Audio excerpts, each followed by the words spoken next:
All right, we're here. That's all that matters. We got here. We're a little late. Power's out. Doesn't matter. We are still here. Appreciate everybody joining us a little late this morning as we kick off the show. It's been a morning. Hopefully everybody out there safe, sound. The fridge is plugged into the generator.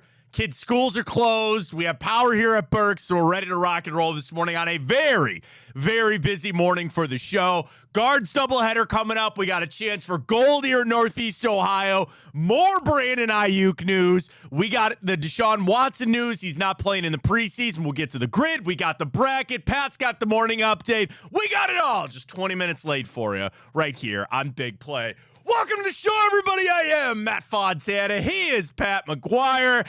Woo! What a morning. What a morning. We're here. We're good. It's been a busy one on the west side, I'll tell you that, It is. Matt. I know So, you know that. I know. Again, everybody out there, I hope you're safe. Dude, that carnage was about as bad as I've ever seen. I've lived here my whole life, and I know we've had tornadoes come down before. Driving around yesterday, just getting the kids back from school. Dude, I hope everybody's all right out there. It was bad. I know, 350,000 people out of power right now. So stay safe, look out for one another out there, and we're happy to be here to give you a couple hours rest. So this is our morning. So all night, no power. We had to pull the plug. Pat, we had to let our son sleep in our bed with us. That's one of the things as a parent, they tell you don't ever do that because now he's just going to think that he could sleep in our bed all the time. But we're like, what are we going to do? My wife make him sleep outside? Come on. No, but it was so hot that we were like, all right, we had the windows open. Okay, fine. My wife had to hold the baby all night. So we got through. Then I wake up this morning. My dad in the car bringing the generator over, plugged in the fridge, offered my neighbor. I told my neighbor, I was like, we'll run a power cord over, plug your fridge in too. So the generator's on. And then my dad looks at me and goes, I hope nobody comes over and steals the generator. And I go, you go to a special place in hell if you steal somebody's generator in the middle of a power outage, okay? I just want to say that. I'm going to come back, Pat, and the generator's going to be gone, but whatever. So got the kids, had to run to the store to get supplies for the day. So we're ready to go. We are happy that you're with us this morning. Appreciate it. And again, I hope everybody is safe and all right out there. And I do want to say this. God bless all those line workers and the people, the EMS, all the first responders, because I know their day was not fun. Their night was not fun. I know it sucks for all of us, but give them a break. All right. So all the line workers out there, the men and women trying to get our power back on, God bless, stay safe, and we'll get through this thing together as we roll. So it was funny, Pat, because I was like, the show. I'm like, obviously, I hate not doing the show. I truly enjoy doing this. I thank my wife and my in-laws for being like, no, go get there. I appreciate you coming in because we got big news today on this Brandon Aiyuk stuff. And it really all starts with a couple of things. So yesterday, the news comes out that the Steelers are back in this thing when it comes to Brandon Aiyuk. And the first thing that I thought of was what? Well, the 49ers played this out perfectly, right? They leak all this stuff out. They drive the prices back up because they want to get more teams back involved. When you have a trade, you want the most amount of teams involved. It's like selling your house, right? You want the most amount of offers so you can weed through some of the bad ones, get the top ones, and let them fight each other out. That only benefits you. Now, the interesting thing about Aiyuk is he has so much power in this situation. I was reading something, and it's not like he has a no trade clause, but he's got so much power in deciding where he wants to go or not. What do we get this morning, Pat? He allegedly doesn't want to come to Cleveland. Kimberly Martin reported that he does not want to come to the Cleveland Browns. Now, old school Browns fan and Clevelander, what happens? You go, well, fine, blank off then. You get angry about it because it used to be that people take shots at Cleveland and nobody wants to play for the Browns. We're not there anymore. So I asked a genuine question and I go, why? Why? And if it's not that it could be as simple as the contract doesn't match up, right? He wants to push for more money from somebody else. Whatever. And it also sounds like he's wanted to go to Pittsburgh forever. It's now all of a sudden getting leaked out that maybe for months he's been trying to find his way to Pittsburgh. And again, to my core, you get angry because then you go, well, blank Pittsburgh. What do they have that we don't, right? The Browns are a better situation than the Pittsburgh Steelers. But I just asked myself, I find that so interesting that there's something about him going there. And I don't know what it is. You know, again, personal taste, preference, whatever it might be. I don't know. But I'm good on Brandon Aiyuk then. I'm good. And I started there on it's really been a 3-day kind of circular event. Monday, I was like, dude, I'm fine. And we tried to talk ourselves into, well, how could they make a trade? Then Tuesday, it's all right, they're in this, and maybe they're going to make the trade. And now I'm back to, that's fine, don't worry about it. And if you got used as a pawn in this whole thing, so what? I don't care. And it really kind of comes back to my initial feelings on Brandon Aiyuk. I'm a little concerned. Is he the guy? You want me to move this out of the way? Are you sure? All right. It's all right. Doing some promotional things here on the show today. Hang on. Just let me get a slug. We need it today. Dude, the lines at the coffee stores today were insane. Like, I wanted to just slide into Dunkin' or Starbucks or something. And everyone, and again, maybe it's just 9 o'clock on it, but I'm sure there's a lot of people woke up like, I need a freaking coffee today. But anyway. So when it comes back to, is Brandon Aiyuk really that guy? Is he that receiver for you that you look at and you say, he's gonna put us in this position? Is he better? You know, even yesterday, I felt like we were grasping at straws and really pushing hard to try to find the reasons why we felt Brandon Aiyuk was an upgrade over Amari Cooper. And I had reservations about that. I had reservations about it. If you just want to look from a strict statistical breakdown that we did on Monday's show, they're under a blanket, man. They're about as close as you could get for touchdowns, yards, and all that. Then when I factor in that he's in the offense, that I have a lot of respect for Kyle Shanahan, and I just wonder, is he a product of that system? So if you want to add up all that in, and then if you want to drop that cherry on top that he doesn't want to come to Cleveland, then you want to know what? Best of luck to you, man. Now, the problem is he would be going to your rival. He would be going to a team, as much as we want to crap and make fun of the Steelers and try to sit there and say that they suck. Pat, I don't want him going there on the off chance that he actually is the missing piece. Now, again, you would laugh and you'd be like, oh, they got Justin Fields and Russell Wilson. What are they going to do? I don't want them to find that out. I don't want them to find that out. And I'm also one that I buy a little bit of what the Steelers are selling. They have a lot of pieces. Yeah, Arthur Smith gets a bad rap because of how it went in Atlanta. He's still a really good offensive coordinator. And guys get that stink. When they become a head coach and it doesn't go well, people instantly label them, they're a bad coach. That's just not true. Sometimes they're just better at being a coordinator or maybe even just a position coach. Ryan, would you look at Bill Callahan? And Ryan, I did it already once. Pat, would you look at Bill Callahan and say Bill Callahan's a bad coach? No. Well, he had a bite at the apple as a head coach. Now, what did he also do? He took the Raiders to a freaking Super Bowl. Now, do you ever read about those stories about what happened to Bill Callahan in that Super Bowl? I'm sure there's tons of them. Dude. He had an offensive lineman that went rogue. One of their starting offensive linemen, they found him in Tijuana. He was, and it's kind of a serious story. He was off his meds, and he had an episode, and he left.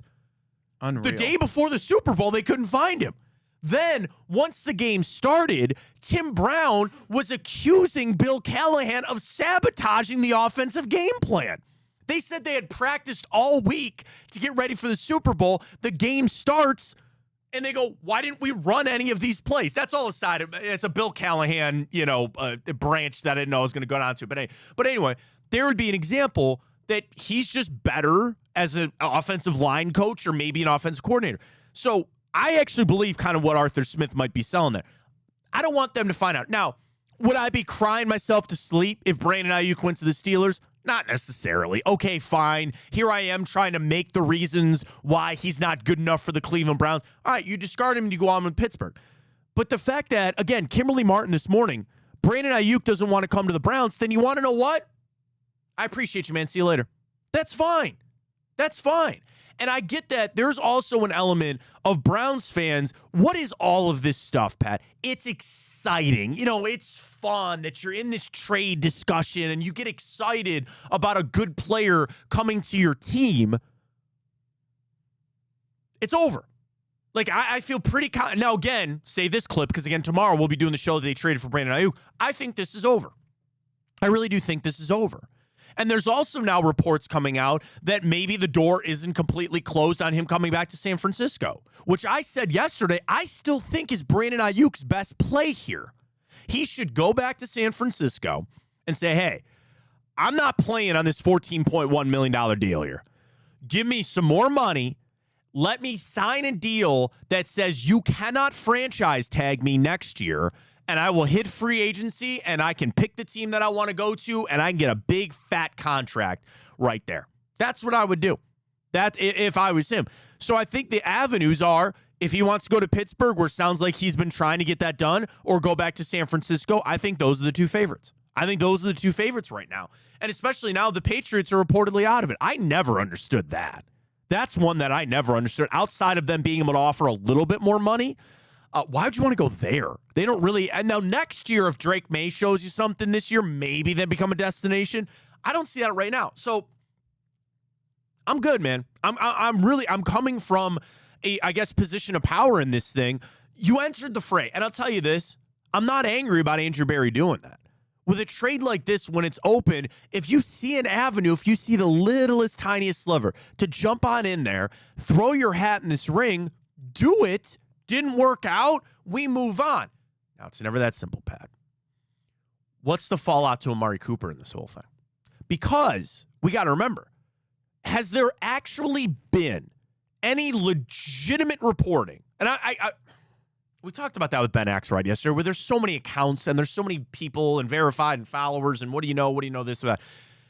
Do we have it concrete that this was Amari Cooper in this deal? I don't know.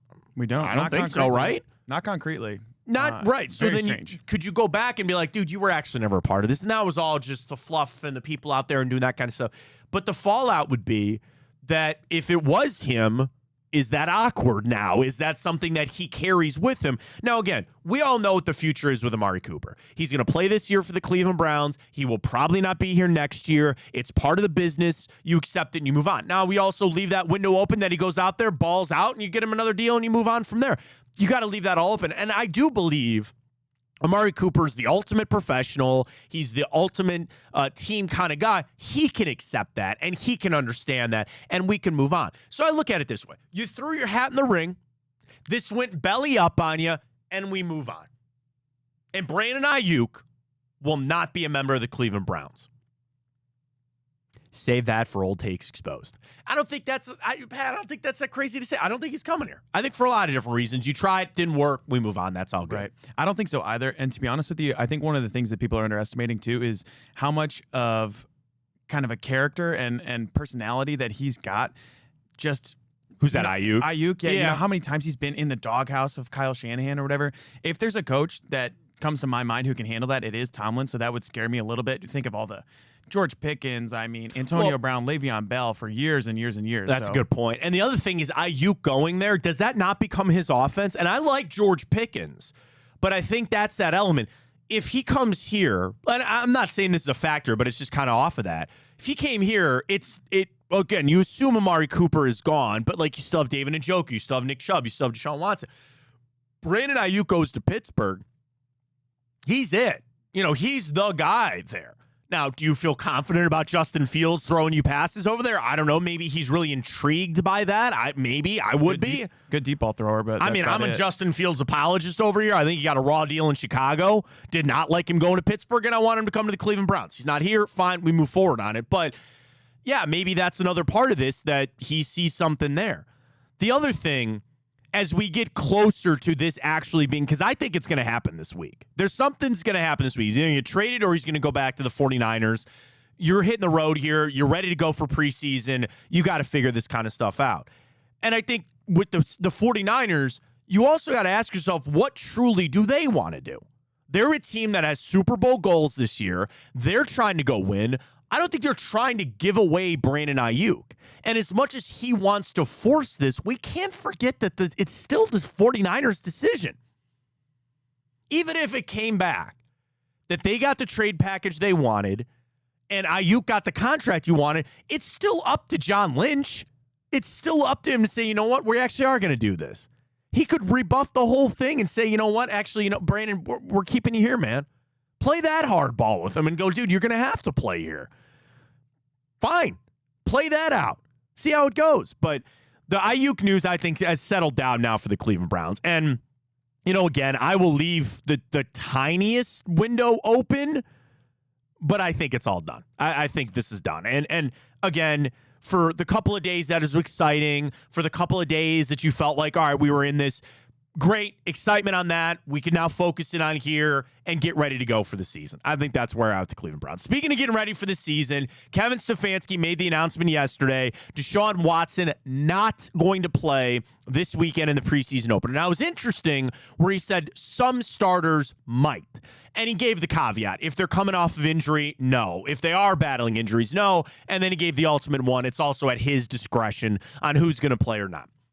I've been beating this drum, Pat, ain't gonna stop. I want Deshaun Watson out there. And I get that you're going to get your joint practices because the other thing, okay, this is why I think it's weird he's not playing this weekend. You have your joint practices with the Eagles, right? He's not going to play in that game either, okay?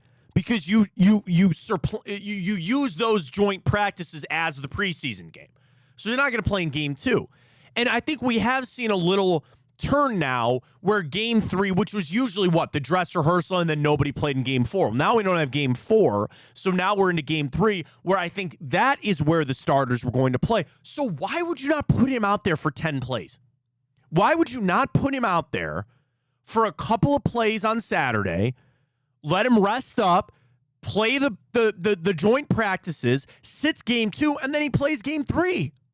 I don't understand that. I really don't. And I know if you put Watson in there, you've got to put your starting offensive line in, or at least the semblance of what you think your starting offensive line is going to be to protect him. I think that's a mistake. And this is coming from somebody that I want Deshaun Watson to play this preseason. I need him to feel that pass rush. I need him to get back in there firing. And also, just to give him a little confidence. I think as we talk about everything with Deshaun Watson and knowing this whole season is built up on what he's going to be and what he's going to do for the Browns and all that other kind of stuff, don't you want him to Pat, he's a human being. There is no way that Deshaun Watson has not lost a little confidence. And you could tell me, no way, man. And he's mentally strong and he's going to fight through this bull crap. Okay? And I'm not talking that Deshaun Watson isn't mentally strong. There is in no world, after him playing a little bit last year and a little bit before, he does not have the same confidence as 2021 Deshaun Watson. That world is gone, man. That's over. Dude, 2020, not even 2021. He sat out that season too. I need him back in there to regain a little bit. And here's the best example that I could have. You're a golfer, Pat, just like I am. And it's going bad on the front 9. We've all been there. What does it take? You just got to see one. One shot. One shot. One putt, one chip, one drive. I just need that for Deshaun Watson on Saturday, where you put him in there. And even if it was the second play of the game and he uncorks a laser, splits the safeties, and hits David Njoku for 25 yards, I'd walk over and go, come on out. You're good. That's it. But just give him that one. Just the one to build that little bit of confidence and then roll it over. Because the longer this goes on, I know it's preseason. I know it's not a regular season game. Man, you might be saying none of that matters until they get to Dallas and all that.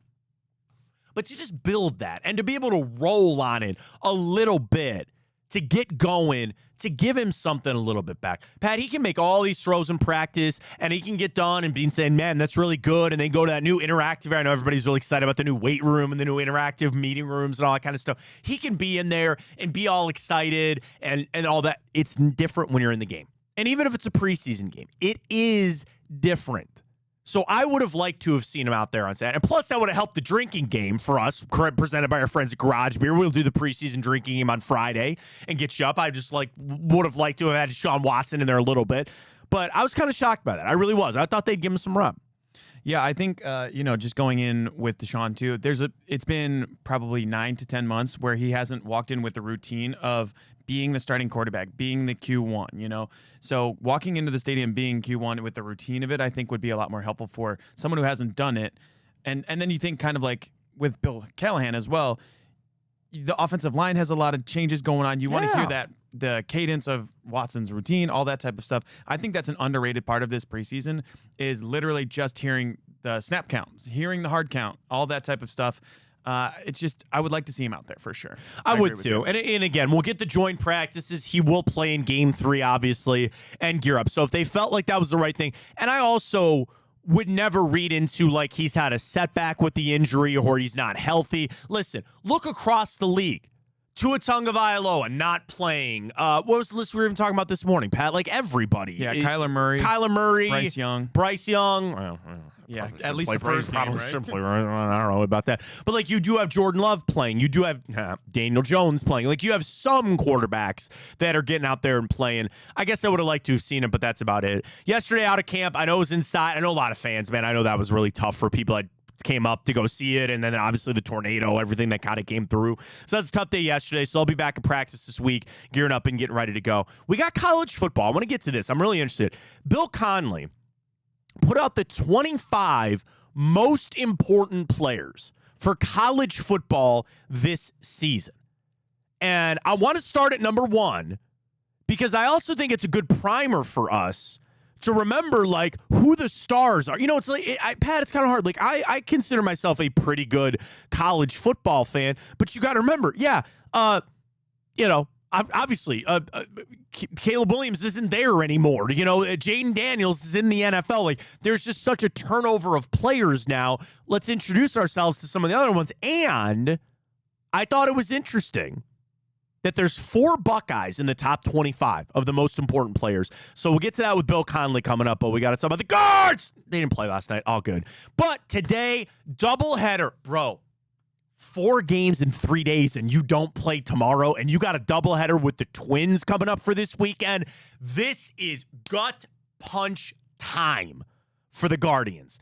That being said, for today, go ahead and sweep this one out. And again, like I was so ready for that game last night because you had just such the pitching matchup with Ben Lively. Now it changes everything. You get the 26th man for the extra one, but you cannot tax your bullpen. Off day tomorrow helps, but I really think you need to get after one of these games. So now you have Brandon Fatt going against Ben Lively, which is a little bit of a stronger matchup there for the Diamondbacks in game 1. And have they announced who game 2 starter is yet? I don't have it yet, but we have Carrasco. Yeah, we have Carrasco.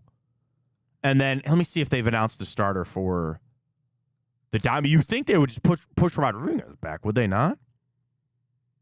Where are we at here? Okay, wait. Yeah, Rodriguez just goes this afternoon against Carrasco. That actually kind of helps to match him up with Carrasco. But true doubleheader today. We'll get after it. And obviously, we have a lot coming up with the Twins this weekend. We'll get to our wagers for today. So I think it's interesting. Do you like double it up? You just go Guardians win both today? I love that. I love that play. Over-under is a low 7.5 coming up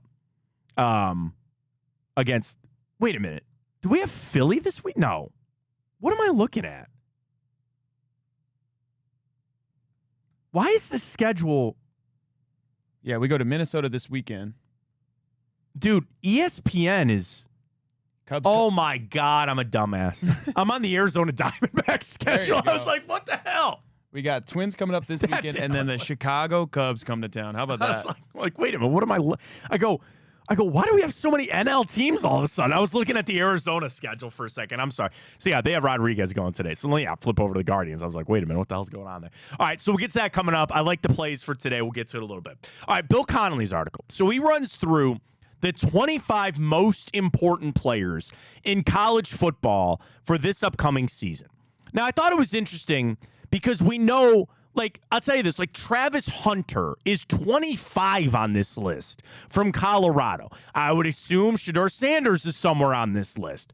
But there's a few Buckeyes that we'll get. Number 18 on Bill Connolly's list, Quishon Judkins, running back, Ohio State.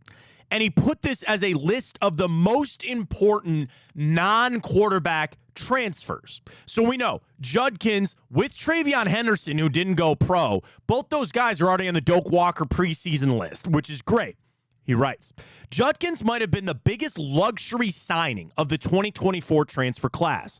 They already had Travion Henderson, who is excellent, but injury prone, plus a lot of other guys to fill out that room. But adding Judkins gives the Buckeyes the best running back duo in the country.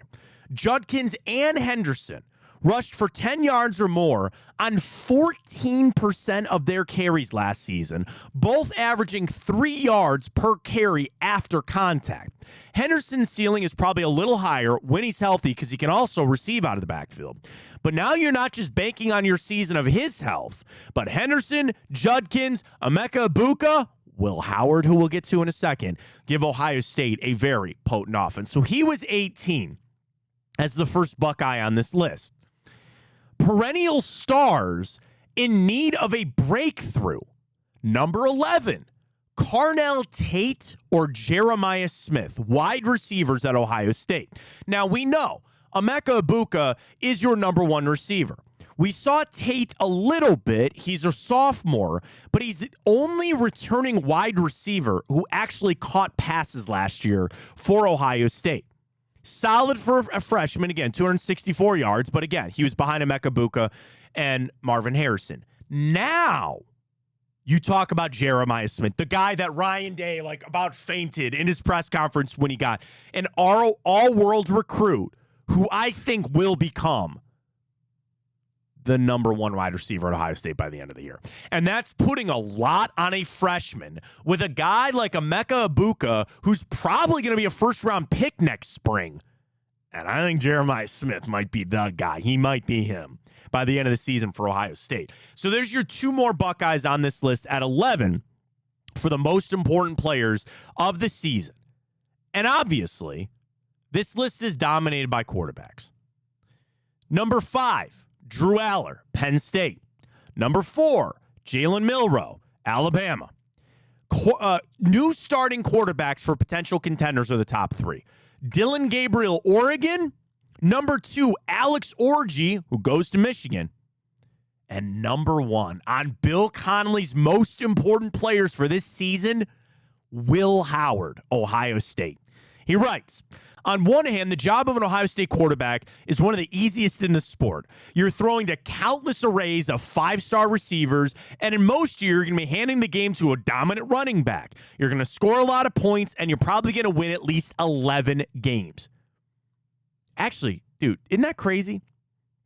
The last full season that Ohio State didn't win 11 games was 2011, off the suspension, off Tressel Fickle, and it was just a bad year. So for the last 13 years, you've won at least 11 games, again, outside of COVID, every single year. On the other hand, the bar is so high, this is pretty good from Bill, that Mondo Duplantis might not even be able to clear it, the pole vaulting guy who just smoked it. Unbelievable. Then the guy that... I know they got to wear tight stuff in the track. I mean, it's a means to an end. You give up a gold medal, but everybody knows. Hey, man, could be worse. Could be worse. Could be worse. You could lose it a lot of different ways. Speaking of polo, come on, Katie. Come on, Katie. 1 o'clock today. We'll talk about her later. Man. I've got a bet on her, Pat. Yeah? That's right. Dude, she was the odds on her were unbelievable, wasn't she? She was crazy. $15 wins me $100. Easy. $15 wins me Absolutely. $100. All right, back to Will Howard, though, who's not a gold medal pole vaulter and whatever. Could be just as important for the Buckeyes. He might be, though. And he says, the bar is that high. A loss to Michigan is apocalyptic. Last year's starter, Kyle McCord, who get 66% of his passes he completed, nearly averaged 14 yards per completion, threw 4 touchdowns to every interception, finished 7th in college football in total QBR, and they still told him, get the fuck out. Think about that. 7th in the nation in QBR, a 4-to-1 touchdown to interception ratio, 14 yards per completion on 66% completion percentage. Bye-bye. They still told him to get out. Unbelievable. They still told him get out of here. Short-armed a couple throws in the Michigan game, therefore labeled an epic failure before he left for Syracuse. Will Howard ranked 23rd in total QBR last year, but obviously at Kansas State does not have what he now has at Ohio State. I thought it was interesting that Bill put him 1. Now, I get it. Ohio State's going to drive the clicks. I thought I was wondering, where's Carson Beck on this list, right? Right. So, again, of the guys that were established starters, Jalen Milroe 4, Drew Aller 5, Jackson Dart 6, Garrett Newsmeer of the LSU Tigers is 7, Cam Ward is 8, Donovan Edwards, running back at Michigan, is 9, Kobe Prentice, the wide receiver from Alabama, is 10. We talked about Carnell Tate, Jeremiah Smith. Like, am I missing this? He didn't even put Carson Beck on this list. Right? Yeah, I don't see him. Why would you not put him as one of the most important players coming for a team like Georgia, who's one of the favorites? Now, again, others that he would have put on this list. Riley Leonard at Notre Dame, who did transfer from Duke, and I think that's a pretty good get there from Notre Dame. And DJ Uiagalelei, who, how he's still playing college football, I don't know, but whatever. Hang on. He didn't even put him on the list where Cade Klubnik of Clemson. To have Graham Mertz for Florida ahead of him, too, is wild to me. Am I missing that? What am I not seeing? Okay, I think maybe the pitch that Bill would say is Carson Beck is like an important player. It's more about Georgia as a team, maybe? I suppose. Like, do you look at Carson Beck and think that he's anything of what even Stetson Bennett was? Like, yeah, no, I don't think so. Really. Yeah, that's where I would say he's probably a lot more like him than not. But that was interesting, man. Yeah, man. Huh. No Shedeur Sanders on here either. That dude, I didn't even think about that. He put Travis Hunter on the list, not Shedeur Sanders. Fascinating list for sure. ESPN Plus. What do you mean? Colorado? No Texas quarterback either. No, yeah. Where's Quinn Ewers? Where's Quinn Ewers? How is Arch still there? Yeah. How is he still there? Other candidates at the bottom here, yeah, DJ Uiagalelei and Riley Leonard. So again, Bill kind of put this. You know what? Let me go back to the top to see if he gave kind of an explanation here. Yeah, Penix, Bo Nix, they're all gone or whatever. Jordan Travis, JJ McCarthy, all gone or whatever.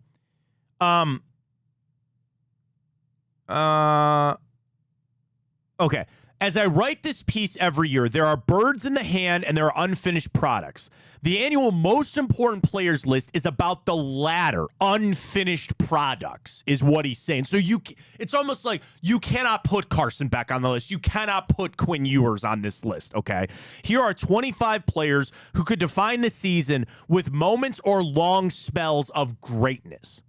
So like Travion Henderson, Emeka Ibuka, they can't be on this list. They're too good. Can I ask why Quinshon Judkins is on that list then? Again, he transferred, but, all of them have a chance to make their mark in 2024. And I think it's so different of how we're going to watch college football this year. You know, I never even asked Pat, are you an Ohio State fan? I'm a Buckeye fan, absolutely. Fan. Okay. We are going to cakewalk our asses right to the playoff. You know what I mean? Like, It's going to be so hard. And trust me, I am over the moon waiting for that Oregon matchup. Like, I can't wait to get into the meat of the Big Ten schedule. You know, I differ. I don't know how you feel about it. I hate Michigan more than anything. I'd rather win national championships than beat Michigan. I would. Now, what I would like is beating Michigan leading to national championships. But the issue is, I think as you sit here as an Ohio State fan, you just go, these games matter, but they don't. All you're fighting for is the bye. And that gives a little importance to going undefeated. But Ohio State will be at worst 11-1 this year. At worst.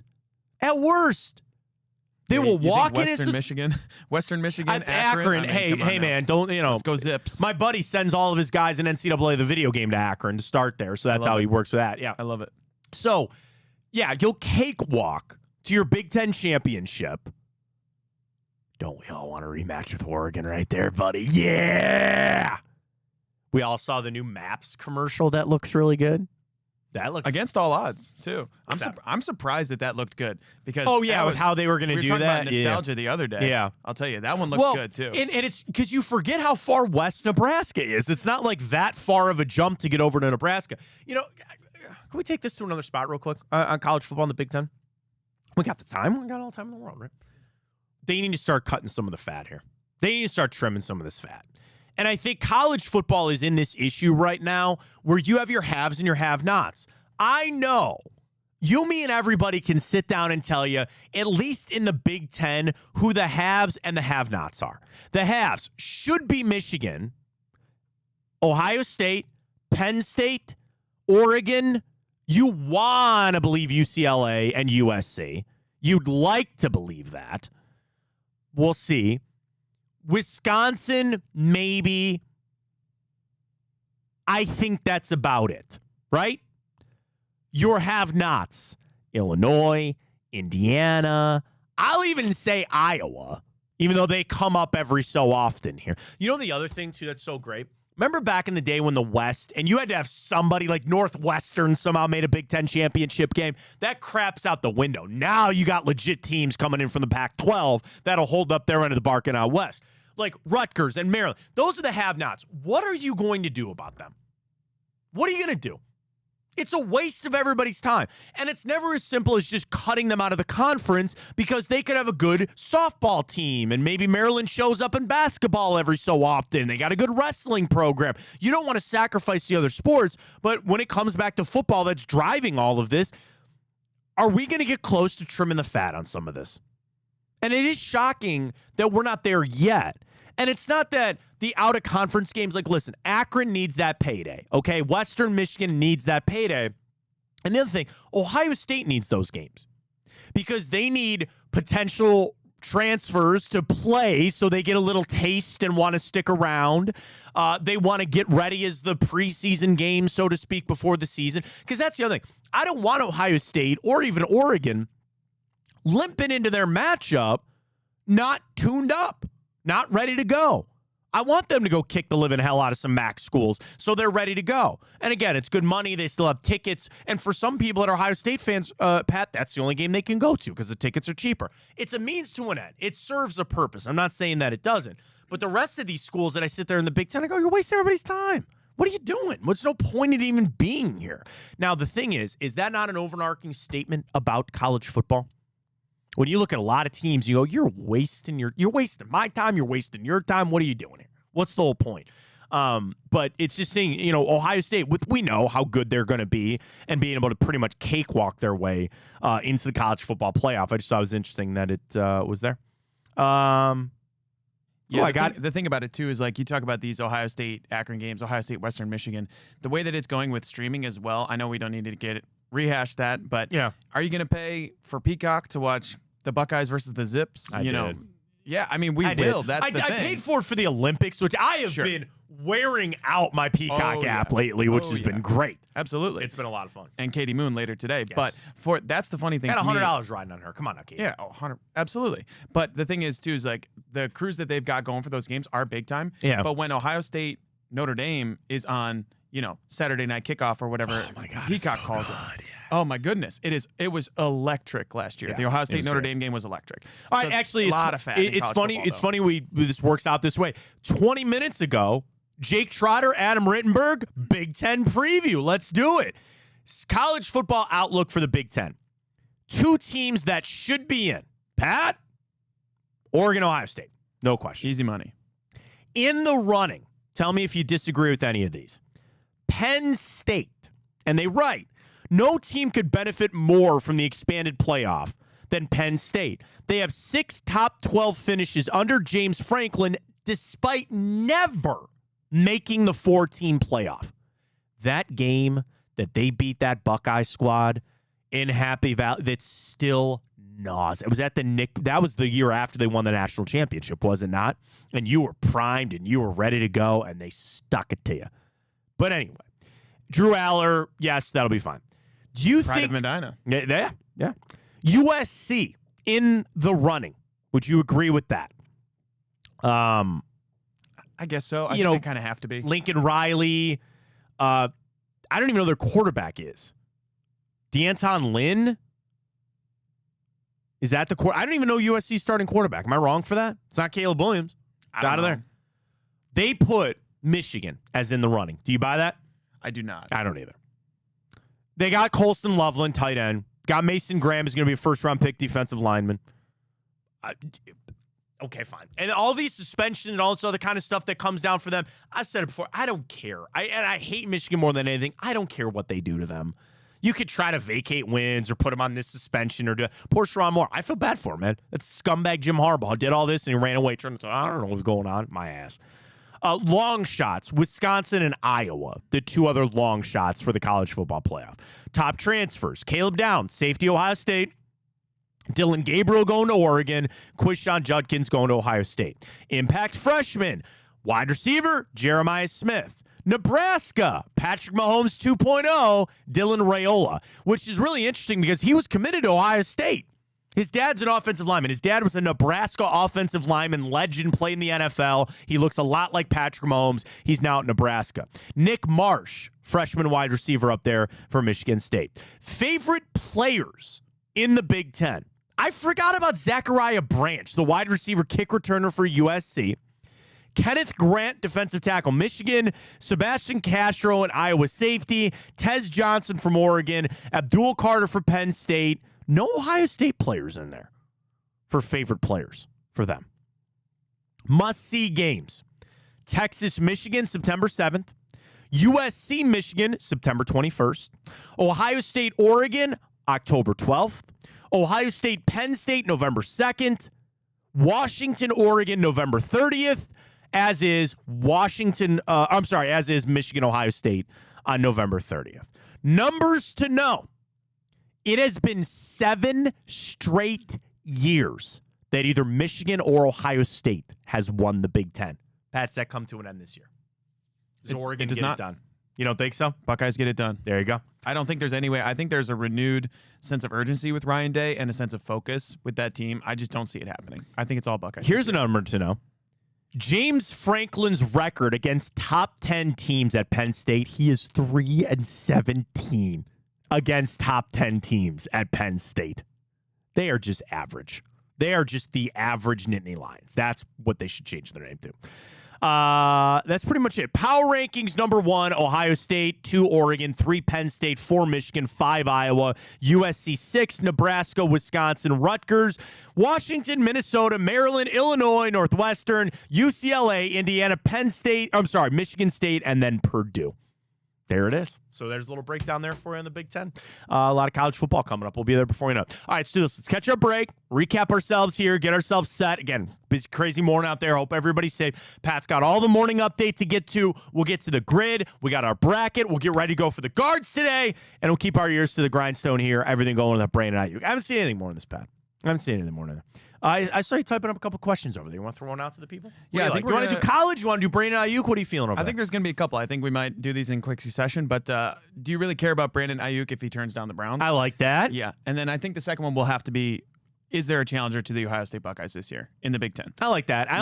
Maybe if you want the Watson stuff, would you have played Watson in the preseason? Play Watson. I'll leave it up to you. Let's get that. Let's catch our break. Yep. We'll come on back. We'll reset. We'll get everything going. But first, our Big Ten, our big play. We got to get with the Big Ten. We're big play. They're the Big Ten. Come on now.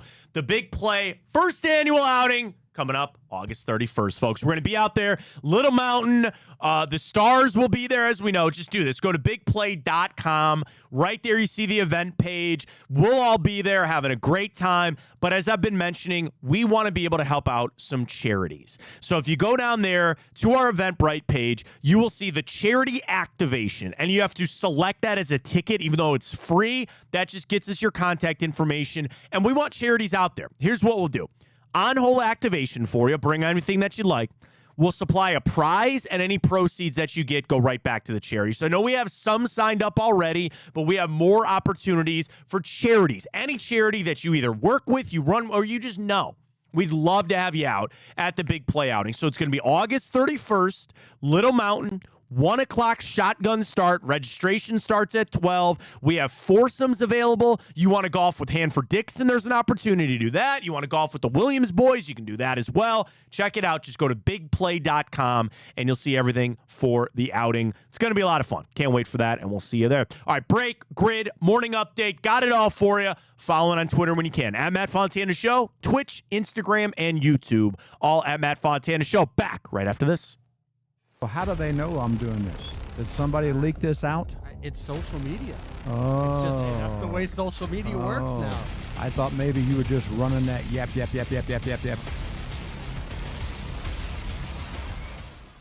Welcome to Big Play, a sports media team that started back in 2014, and now we're not in a garage.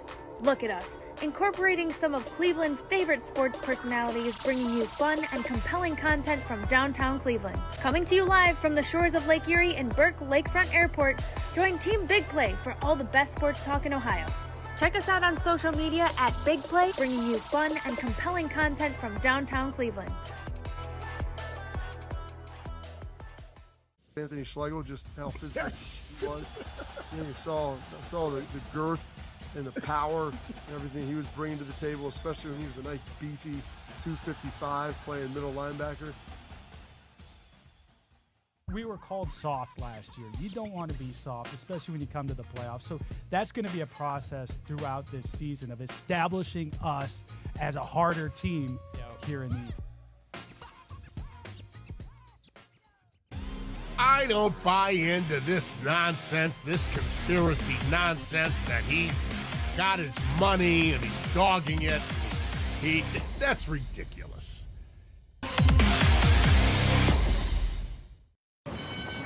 They're off in the Kentucky Derby as Authentic takes them around the far turn. Tis the Laws making his move now, and they're into the stretch.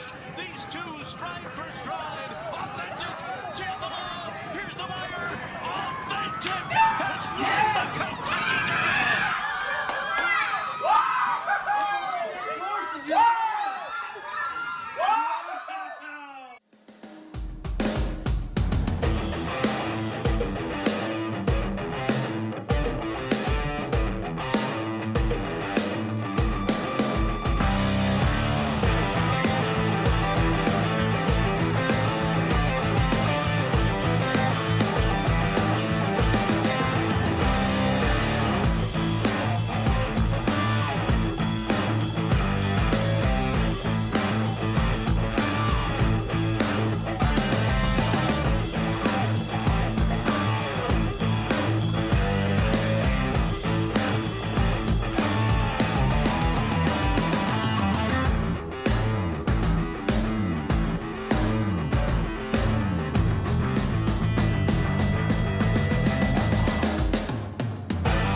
have to say, Pat, that First Energy's website has never been as trafficked as it was yesterday. I'm on it this morning. I'm like, what's going on? They are preparing a crew assessment.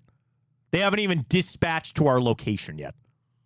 I ain't going to have power tonight, man, either. It's going to be what it is. Hopefully everybody stay out there. Welcome back. Fontana Show. Right here, Big Play. Matt Fontana, Pat McGuire with you. You can follow us on Twitter X at Matt Fontana Show. We're up on Instagram, YouTube, and Twitch as well. We'll get to the grid coming up. Plenty more stories as well, but Pat's got the morning update. Take it away, Pat. Yes, we do. Play a little music, intro music for us. I think that's the right one. I like Sounds it. good I like to me. I like it. But yeah, so early on today, we got the White Sox. They had a 21-game losing streak. But it came to an end last night. The White Sox got back into the win column. One of the most pathetic baseball teams I've ever seen. So my question for you today, Matt Fontana. Yes. Take your pick. The 2024 Chicago White Sox or the 134 1899 Cleveland Spiders. Probably the White Sox. You think so? Yeah, no. In the dead ball era.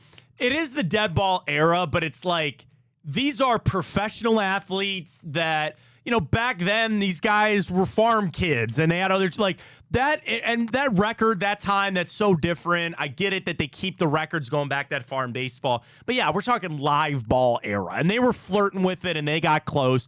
I mean, I also look at it and I say, I asked a question yesterday because Andre brought it up on the broadcast. Is it harder to win or lose 20 games straight?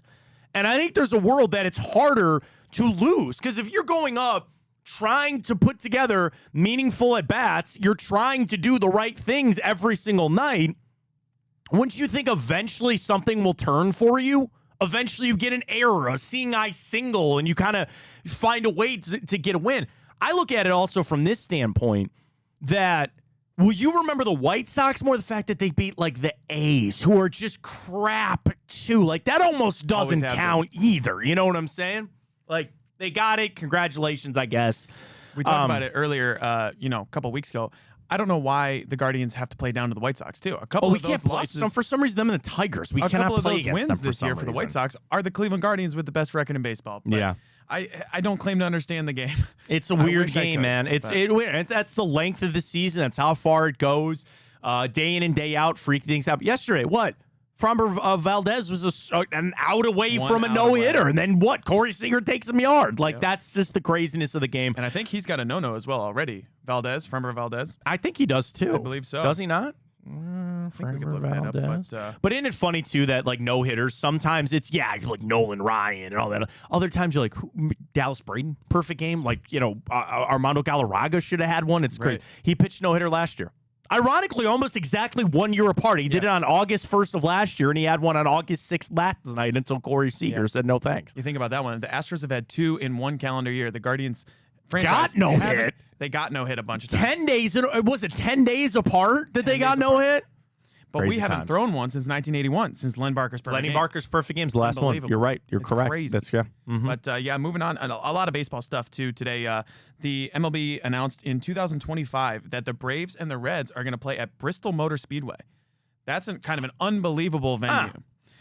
My question for you, Matt, is what would be the craziest venue you would want to see a game at? A baseball game, football game, doesn't really matter. Where would you want to see it? See, it's funny because like the NASCAR racing gets crazy because they go to the Coliseum and they do the Clash there, which just sucks ass, Pat. I'm a NASCAR fan. It's bad. It's horrible.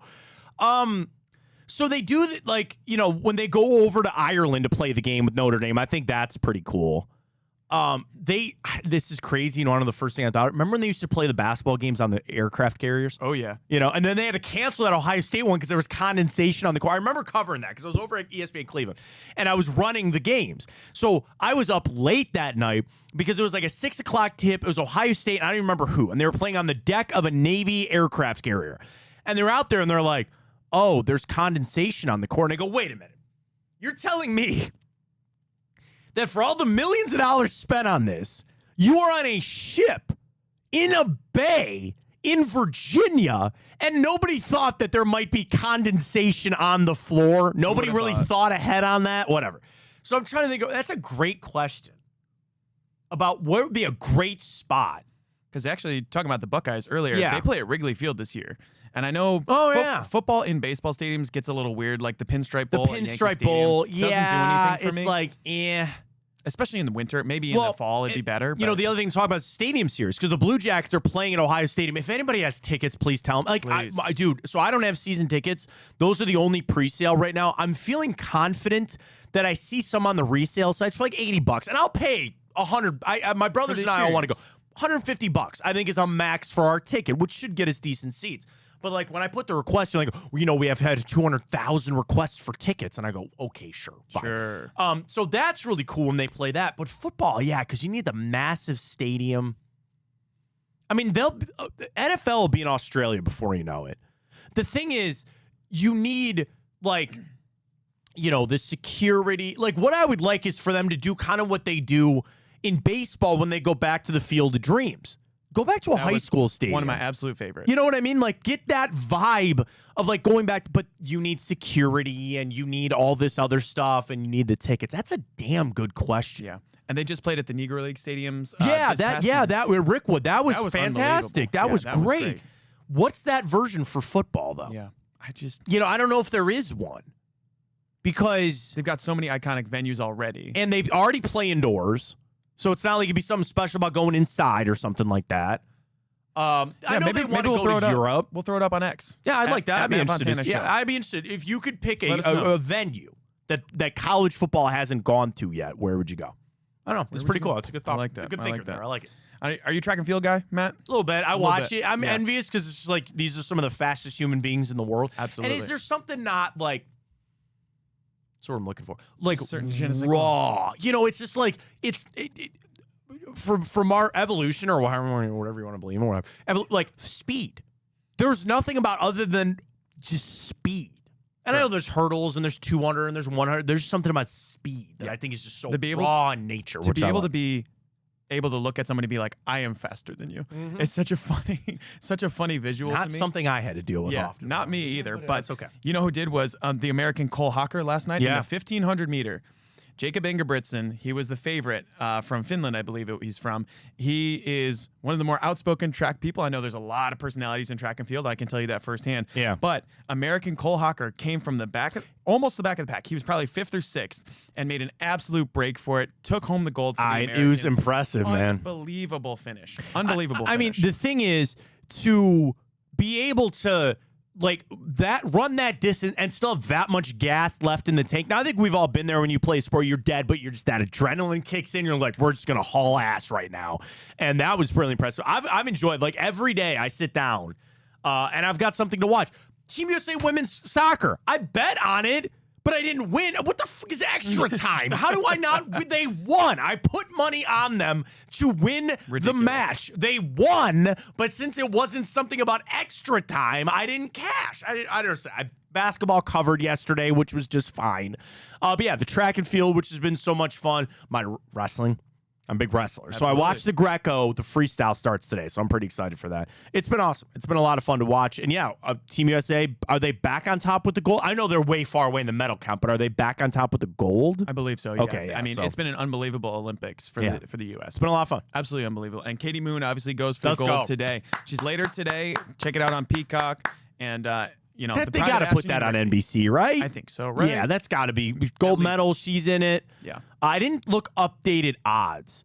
So I got her before the whole thing started at plus 550. So she was second. So there's a clear favorite on the other side of things. Women's basketball goes today too, don't they? Yeah, they do. They playing Nigeria at 3 o'clock, 28.5 point spread. Right. I kind of Yeah, the tough part for Team Nigeria is that the Ogwumike sisters, Yeah. they play for Team USA, always Yeah, have. right. I know they've got Nigerian descent, but they have played for Team USA. And, if 2 of your best players from your nation are playing for Team USA, you're kind of It's kind of cooked. It's tough. All right, pole vault updated. Katie Moon is moved to plus 450, but Nina Kennedy is a big favorite at minus 200. So I don't know. I'm still taking Katie. Hey man, I put money on it because there are just people from Northeast I'll put money on. When Stipe finally fights John Jones, I'm putting $100 on Stipe to knock him out. And you'll cash. And I hope that God, I hope. Absolutely. Yeah, so our last one today, Matt, is actually on a sadder note, but one of the more iconic baseball executives, Yes, Billy yeah. Beane, passed away at the age of 60 after a battle with leukemia. He's got one of the, he gets remembered for Moneyball, but he's also, he was openly gay ex-player, one of the very few people in baseball who have done that. He's got just an unbelievable record that people kind of get lost with the Moneyball thing. But I hope he gets remembered for a long time. He's really an incredible executive, and he really stuck his neck out there on so many different ways. Absolutely. Just an unbelievable person, passes away at 60. So crazy to think about. In 99, he was only the second Major League Baseball player to come out as gay in 1999, which is, there haven't been that many since. So No, for and him to do that was unbelievable. And I also, when you think about, it's just, the importance of all of that and that step forward and all that, I think is certainly important. Now, again, he's a little different than the other Billy Beane that we talk about sometimes. Because there was one, so there's Billy Beane the player, then there's Billy Beane the front office guy. You're thinking about the Moneyball front office guy. They're two different. It's okay. That's all right. They have the same name. One's got an E at the end of it, and the other one doesn't. So Billy Beane is still there with the Athletics, and he was the subject of Moneyball. But that's okay. But yeah, no, certainly, and that importance, the level of that, it certainly cannot be understated in today's world. So certainly, RIP, and that was a sad one to see yesterday from the side of baseball. Can I get you one football thing too to add in before we go? Absolutely. The NFL doesn't want people fighting at joint practices. $200,000 fine has now been handed down to the Detroit Lions and the New York Giants. So again, the NFL has confirmed both the Lions and the Giants have been fined $200,000 for multiple fights at their joint practices between the clubs earlier this week. They were reminded in a memo last month that fighting would not be tolerated, unprofessional conduct at joint practices as well. So the NFL coming down heavy-handed with $200,000 fines for each the Lions and the Giants for their joint practice fights. You know, it's funny because you look at it. Pat, you remember Mike Patton? I do. When they went to that Indianapolis thing and they scrapped, and Mike Patton's like, "Yeah, man, that's what I want." And everybody's like, "What?"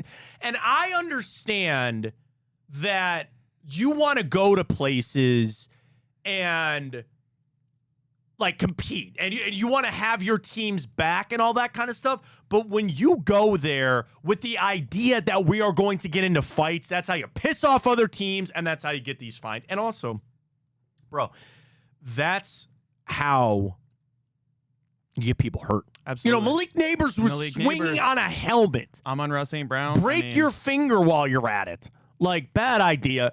But I think the NFL realizes that they want to nip this in the bud too. $200,000 on the sniff at. I know these teams make all this money and stuff. That's about as heavy-handed of a fine as you could get for a team when it comes to fighting. So the NFL's trying to step in on this too and get it out of there. All right, you want to try to knock the grid out? I think so. We got a special guest actually. We do. Ryan, do you have a camera for Ryan? Ryan's joined us. I do not right now. You don't want to be on camera, Ryan? We'll go sit over there. We'll get Ryan all set up for the grid. But, Ryan knows what he's doing with the cameras anyway. Tell Pat. We'll put the grid up real quick. We'll put the grid up. Tell him what music bet is for the grid too. I don't feel like it really ever hits. The green one, Pat. Green one. Plain green. Plain green. There it is. Now we're good. Well, Ryan won't be on this anyway, so just help out with the grid. Just stand over here. Just help us with the grid. All right. Yeah, you got it? All right. You know how the Immaculate Grid goes. We are perfect to today on a Wednesday. We knock it out today. There's 3 of us to do it. We should be able to do this and continue on for our potential giveaway for the fans out there. You know how it works. Players up and down, left and right, 10,000 career passing yards. Hit it again. Hit it again. We got to extend those bets out. We'll do that. We got to get a little fade out there. 10,000 career passing yards. Go. Now, again, they just had to have played there at some point. So let's go Washington, Alex Smith. Not that one, the other. Hang on 1 second. We're good. There we go. All right, Alex Smith. Ooh. That one. No. Not the tight end that used to play for the Cleveland Browns. Okay. Obviously, Matt Ryan.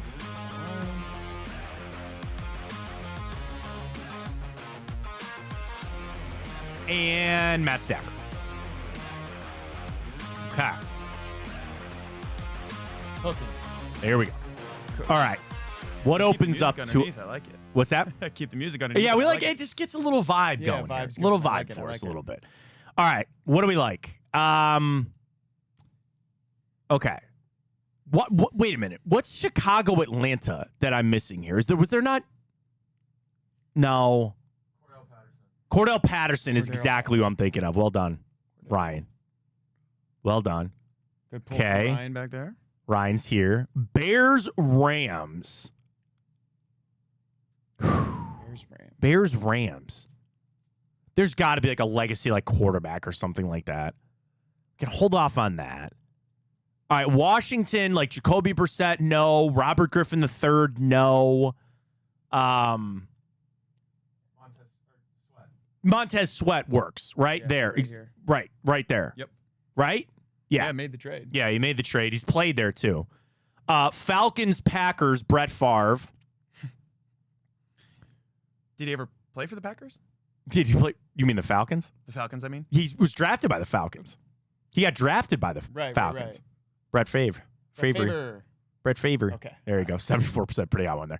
All right, Yeah, let's see if we can knock out Green Bay, Washington.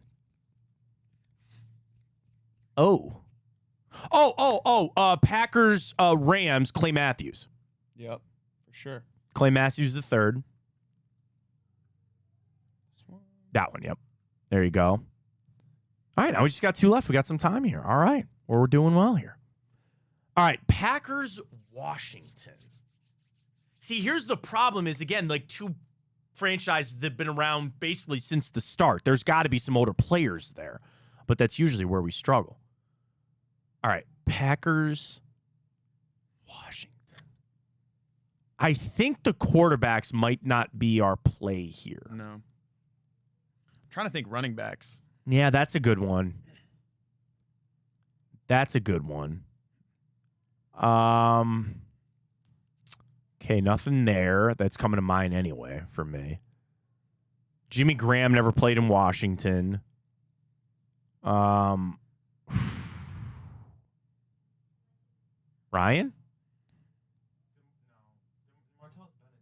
Martellus Bennett. I don't think he played in I Washington. don't I think so you're right. either.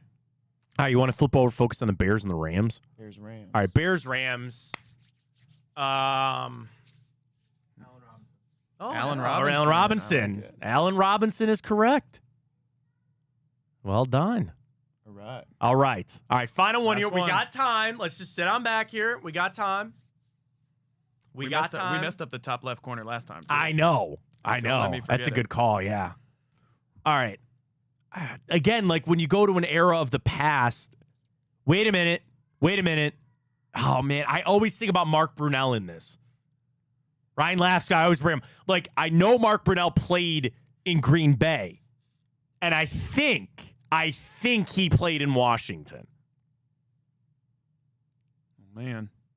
Hold off on that. If we come up with nothing else, I might go with Mark Brunell there. Okay. Oh, no, not Shannon Sharp. No, Sterling? No. Sterling Sharp. Yeah, I don't feel great about it. I don't feel good about that either. Did Bubba Franks ever go? No, I don't think so. I think he That's a stayed. pull. I like that. That was a pretty deep pull. I think he stayed in Green Bay. I don't think he ever went down there. I think he got... Houston, didn't he? Yeah. I think he was in Houston. I don't know if he's still there. I think he was there. Dude. I don't think so. Donald Driver, no. Donald Driver. For some reason, I'm liking my Mark Brunell poll here. I'll type it. See how we feel. Who's that? Richard Rodgers. That's a good poll too, but I don't think so. It's right there for you. I know. Man. Who's that? No. No, Randall Cobb. No. Oh man. Charles Woodson, no. Why do I think Charles Wood? No. Trying Right? to think linebackers too. Yeah, linebackers are going to be tough. Linebackers might be really hard for us on that. Albert Hainsworth never went up there. Remember him? Oh man. He never went up to Green Bay. Oh, no. Man. Oh, man. I don't know. I think Mark Brunell right think there. it might. I mean, I think it works. I think it works. All right. Trust in the system. Let's Here we trust go. in the system. Sam Brunelli right now. No. Mark Brunell. Yeah! Hits! It Yes! hits! Yes! How about that? Yes! Yes! played. I felt Take a good bow. about it. Hell Take a yeah. bow. Let's go. Unbelievable. Let's go. All right. Well played there. 2 days away from a giveaway for everybody out there with that. Good. I felt it in my bones, Let's see man. some other options too. Yeah, Mike goes, Brunell was right. And Desmond Howard. Haha, Clinton Dix. Wow. I forgot about Clinton Dix. That's a good pull, too. Yeah, wow. We were way Good one. Yeah, we had a lot of the favorites Yeah, there. Kirk Cousins. I think we had all the favorites, actually, except Clinton Dix. Yeah. Well done. Yeah, Mike tweets. He goes, "You're good, man." Desmond Howard. Desmond Howard. Yes. Really? Wow. I think that's what I was thinking about Woodson. when I mentioned Woodson. I really, that's exactly what it was. All right. Brunell works. All right. like Well it. done. I like it. Good. Love it. Here we are. Day 2 coming up. All right, let's do this. Let's catch our break. When we come back, we'll dive. I don't really have time on today. So, unfortunately, on the morning, it was just kind of crazy morning. So, we'll get to our plays for the Guardians coming up. We'll recap all the Aiyuk news. We have a lot of questions out there at Matt Fontana Show. We'll revisit that. Stay with us right after that. Well, how do they know I'm doing this? Did somebody leak this out? It's social media. Oh. It's just that's the way social media works now. That's I thought maybe you were just running that yap.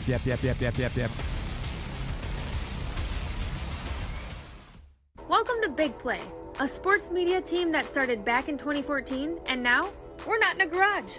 Look at us, incorporating some of Cleveland's favorite sports personalities, bringing you fun and compelling content from downtown Cleveland. Coming to you live from the shores of Lake Erie and Burke Lakefront Airport, join Team Big Play for all the best sports talk in Ohio. Check us out on social media at Big Play, bringing you fun and compelling content from downtown Cleveland. Anthony Schlegel, just how physical he was. You saw the girth and the power and everything he was bringing to the table, especially when he was a nice beefy 255 playing middle linebacker. We were called soft last year. You don't want to be soft, especially when you come to the playoffs. So that's going to be a process throughout this season of establishing us as a harder team here in the I don't buy into this nonsense, this conspiracy nonsense that he's got his money and he's dogging it. That's ridiculous. They're off in the Kentucky Derby as Authentic takes them around the far turn. Tis the Laws making his move now, and they're into the stretch. These two stride for stride. Authentic, tis the Law. Here's the wire. Authentic has won the Kentucky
All right, back here on the Fontana Show, gearing up. Doubleheader today for the Guardians, but I want to go back to some more questions this morning.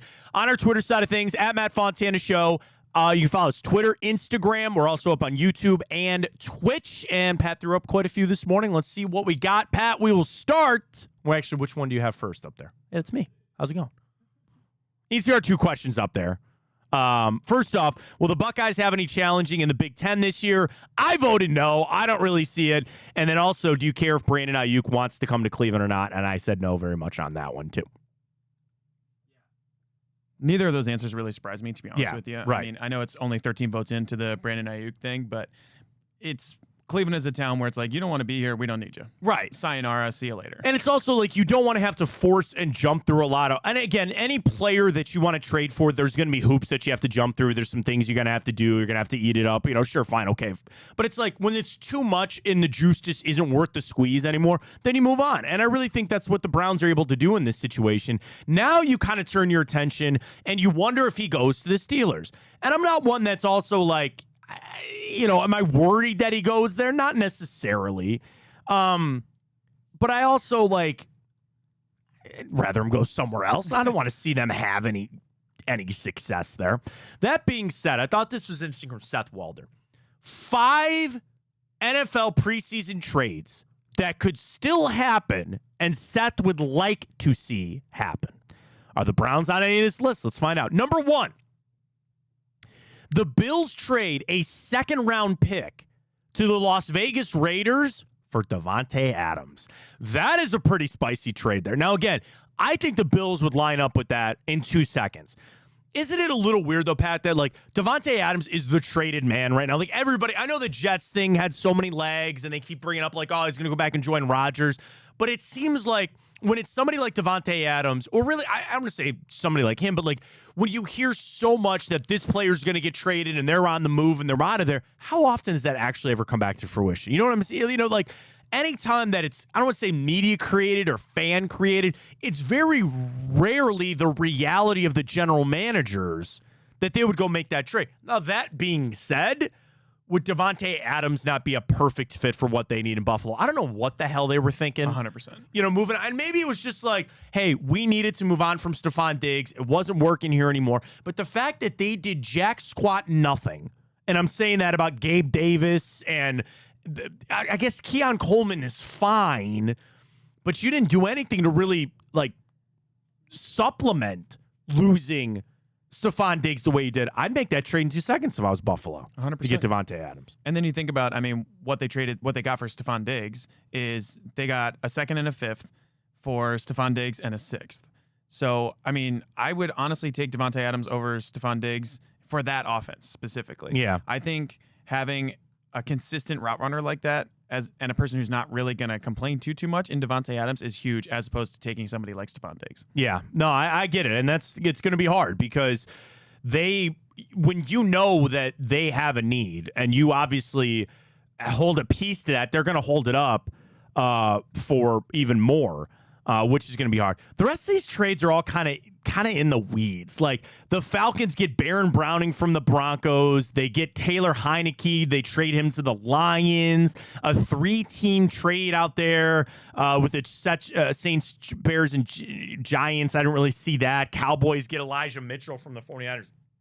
I bring it up to say this, though, Pat.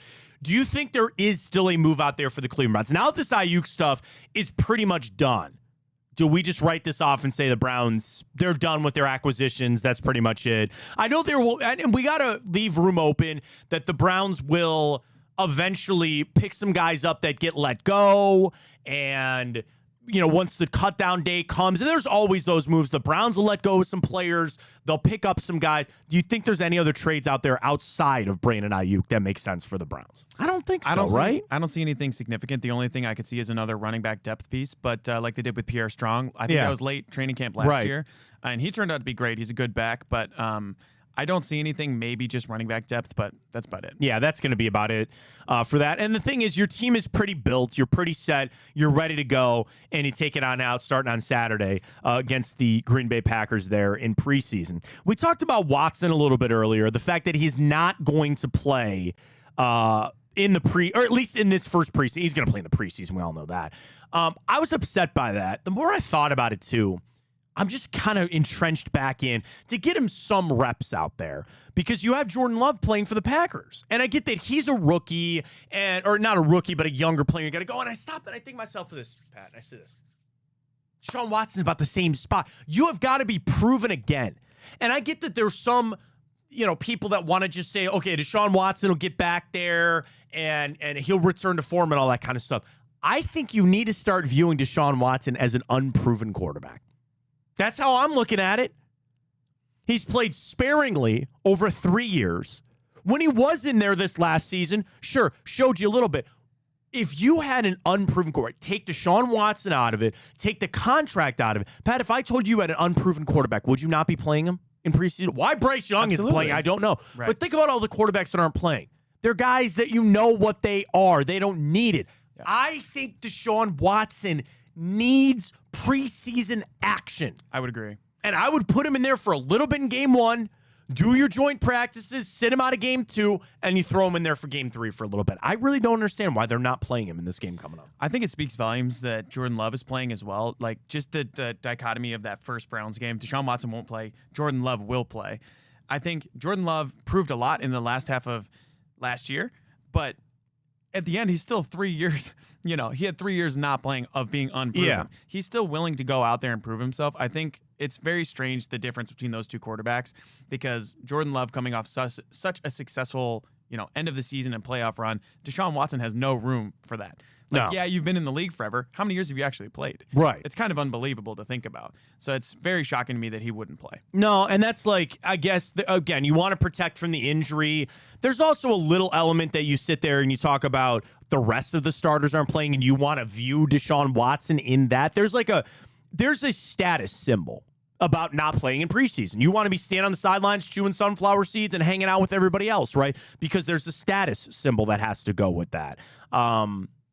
I don't know how much of a factor that should or shouldn't be, but it is definitely something you got to think about. So the Browns will be back out. I believe they have practice today, and then I think they're off. Obviously the availability will wind up as they get ready to go for Saturday. Let me get you this. No practice today. Then they're back at it tomorrow, then off Friday, and then they'll be geared up for the 4:00 kick on Saturday against the Packers. So we'll have that kind of going on. And we'll see. I would imagine over the next couple of days, we'll have to see what happens with this Aiyuk trade and keep our eyes out for that. All right, let's get to it. Guards! Doubleheader today. Let's get it started. We start game 1. We've got Ben Lively, Brandon Pfaadt on the hill, going for the Diamondbacks. Let me get you into this. All right. On the season, Guardians averaging 4.6 runs scored per game. Arizona's offense is over 5, so they put it up. But the thing is, Arizona almost strikes out 9 times a game. Cleveland's down there at 8. So let's start this. Brandon Pfaadt, last 3 starts, a win and 2 no decisions. He has 3, 4, and 7 strikeouts, so 14 over his last 3 starts. He's given up 8 runs in his last 3 starts, 2 wins. The team has won twice and a loss against the Cubs a little while back, averaging about 5, 6, 7, so about 5, almost 6 in his last 3 starts. Ben Lively, 2 wins and a loss in his last 3 starts. He only has 12 strikeouts in his last 3 games, but he's got an impressive 5 earned runs given up in his last 3 starts, which is pretty impressive there. So and the under is set at a low 7.5. Yeah, that's and very obviously low. these trends will count for the afternoon game too, because we won't have the update on this. The over has hit Arizona's 8 of their last 9 games. They're 5-1 straight up their last 6 games on the road, 6-1 straight up in their last 7. They are 8-3 straight up in their last 11 games against the Guardians. You flip it over for Cleveland. Over seems to be the play. 5 out of their last 6 games at home, their last 5 games in a row, and the over is hit 5 out of their last 7 games against the Diamondbacks and 4 out of their last 5 when the Diamondbacks are here in Cleveland. All right, let's make our wagers. Do you want to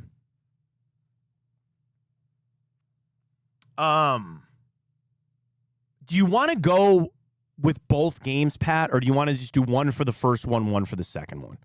I like doing both games. All right, let's do both games here then. And something to keep in mind with the Diamondbacks, too, is their season-long trend. Last year, their bullpen was absolutely dynamite. Yeah. This year, they've blown a ton of saves.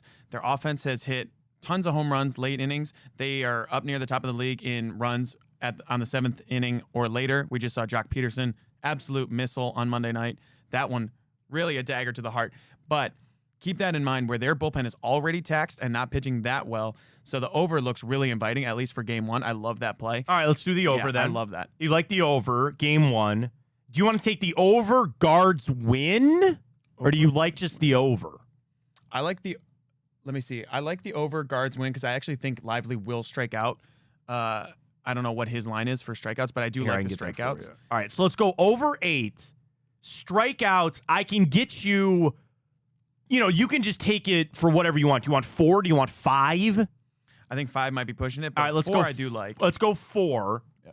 So let's go over 8, Lively 4 in the first game. Mm-hmm. Second game, Guardians are actually the dog in the game 2. Diamondbacks are minus 120. Over under there is 7.5 with Carrasco. Do you just want to take them to win? In the second game? In the second game, What's you got over in the second Carrasco one? over under 7.5. So you're about the same I don't know. ballpark. So it's I want the hook. It's Eduardo Rodriguez, who hadn't pitched all year. Right. And so we've seen him a bunch when he was on the Tigers. Right. And I was jacked for last night's game because I love taking the Guardians and Lively to record the win because you just had such the pitching matchup there. Right. Now they move Pfaadt up. Now they get a better matchup there with Eduardo Rodriguez taking on Carlos Carrasco. But Cookie was on his game the last time he pitched, man. Yeah. What if we did Guardians win that and same thing, Carrasco strikeouts? I think I like it. Cookie. Oh, wait, you know what? I don't have player props yet for that game. Okay. Because they're going to wait to see Yeah. who goes with that.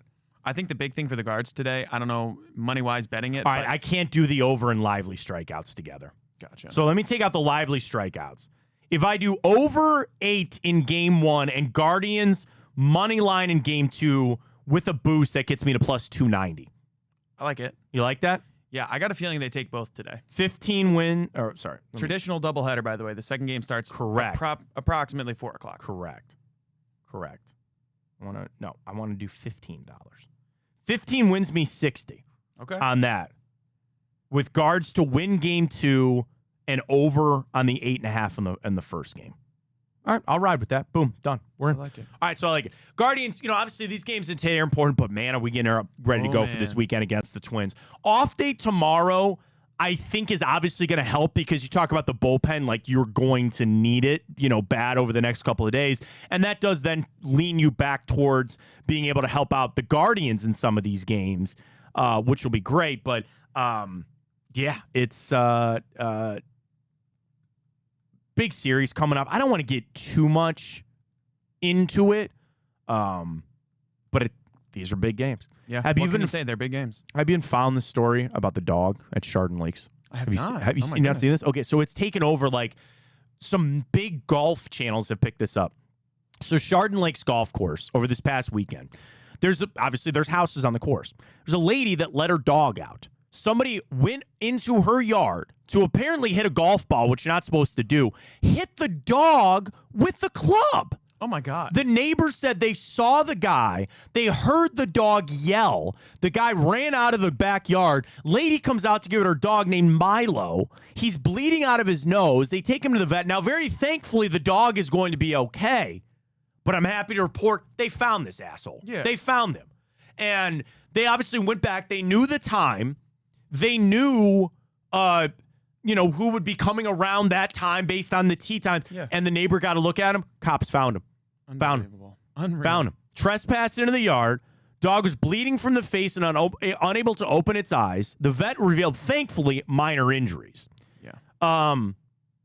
Again, it was on the Cleveland subreddit. Then it went to a larger golf. I think Nuclear Golf picked it up.